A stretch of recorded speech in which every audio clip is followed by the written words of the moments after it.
আপোনাৰ সন্তানৰ ওপৰত মাত্ৰ 3 টোপাল জল অৰ্পণ কৰক আৰু দেখিব আপোনাৰ সন্তানৰ সকলো সমস্যা দূৰ হ'ব আৰু তাৰ উন্নতি হ'ব। মন কৰিব, যদিহে সন্তানৰ পঢ়া শুনাত মন বহা নাই, মোবাইলৰ নিচা বেছি হৈছে, পঢ়া কথা পাহৰি যায়, তেন্তে এই বিশেষ উপায়টো আপুনি কৰক। এই উপায়টো বিশেষকৈ সেইসকল পিতৃ মাতৃৰ বাবে যাৰ সন্তান পঢ়া শুনাত দুৰ্বল, বাৰে বাৰে মোবাইল চলাই থাকে, কথা নুশুনে বা পৰীক্ষাত গৈ সকলো পাহৰি যায়। এই উপায় অতি সৰল আৰু ফলদায়ক হয়। ৰাতিপুৱা বা গধূলি যিকোনো সময়তে এটা তামৰ পাত্ৰত পৰিষ্কাৰ পানী লৈ ভগৱান শিৱৰ মন্দিৰলৈ যাওক। মন্দিৰলৈ গৈ ওম নমঃ শিৱায় মন্ত্ৰ জপ কৰি কৰি শিৱলিংগত সেই গোটেই পানীখিনি অৰ্পণ কৰক। জল অৰ্পণ কৰাৰ সময়ত নিজৰ সন্তানক স্মৰণ কৰক আৰু ভগৱানক প্ৰাৰ্থনা জনাওক যাতে সন্তানৰ পঢ়া শুনাত মন বহে, বুদ্ধি চোকা হয় আৰু জীৱনৰ সকলো বাধা দূৰ হয়। অৰ্থাৎ আপোনাৰ সন্তানৰ যি যি সমস্যা আছে সেই সকলোবোৰ ভগৱান শিৱক জনাওক। এতিয়া শিৱলিংগৰ পৰা যি অভিষেক জল ওলাইছে সেই জলখিনি এটা পৰিষ্কাৰ পাত্ৰত সংগ্ৰহ কৰি ল'ব। ইয়াত এটা কথা মন কৰিব,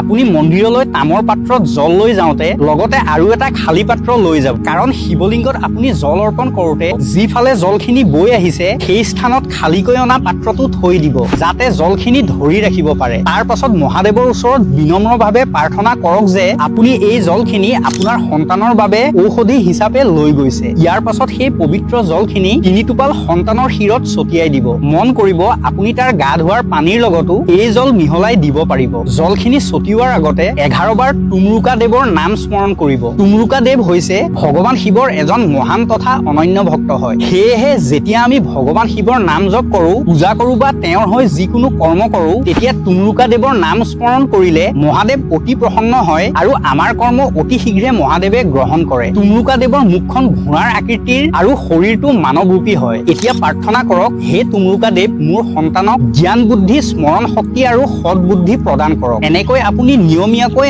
9 দিনলৈ এই উপায় কৰিব লাগিব। বিশেষকৈ সোমবাৰ, শুক্ৰবাৰ আৰু প্ৰদোষ তিথিত এই নিয়ম পালন কৰিলে অধিক ফলদায়ক হয়। যদি 9 দিন কৰিব নোৱাৰে তেন্তে কেৱল সোমবাৰ, শুক্ৰবাৰ আৰু প্ৰদোষ তিথিত নিশ্চয় কৰিব। শুক্ৰবাৰে তুমৰুকা দেৱৰ এই উপায়টো কৰাটো অত্যন্ত শুভ বুলি গণ্য কৰা হৈছে। আশা কৰিছো কথাখিনি বুজি পালে। যদি ভিডিঅ'টো ভাল লাগিলে তেন্তে আপোনাৰ ইষ্টমিত্ৰ বন্ধুবৰ্গ সকলোলৈ শ্বেয়াৰ কৰি দিব আৰু অধিক জানিবলৈ এই আধ্যাত্মিক পেজটো নিশ্চয় ফ'ল' কৰিব। হৰ হৰ মহাদেৱ।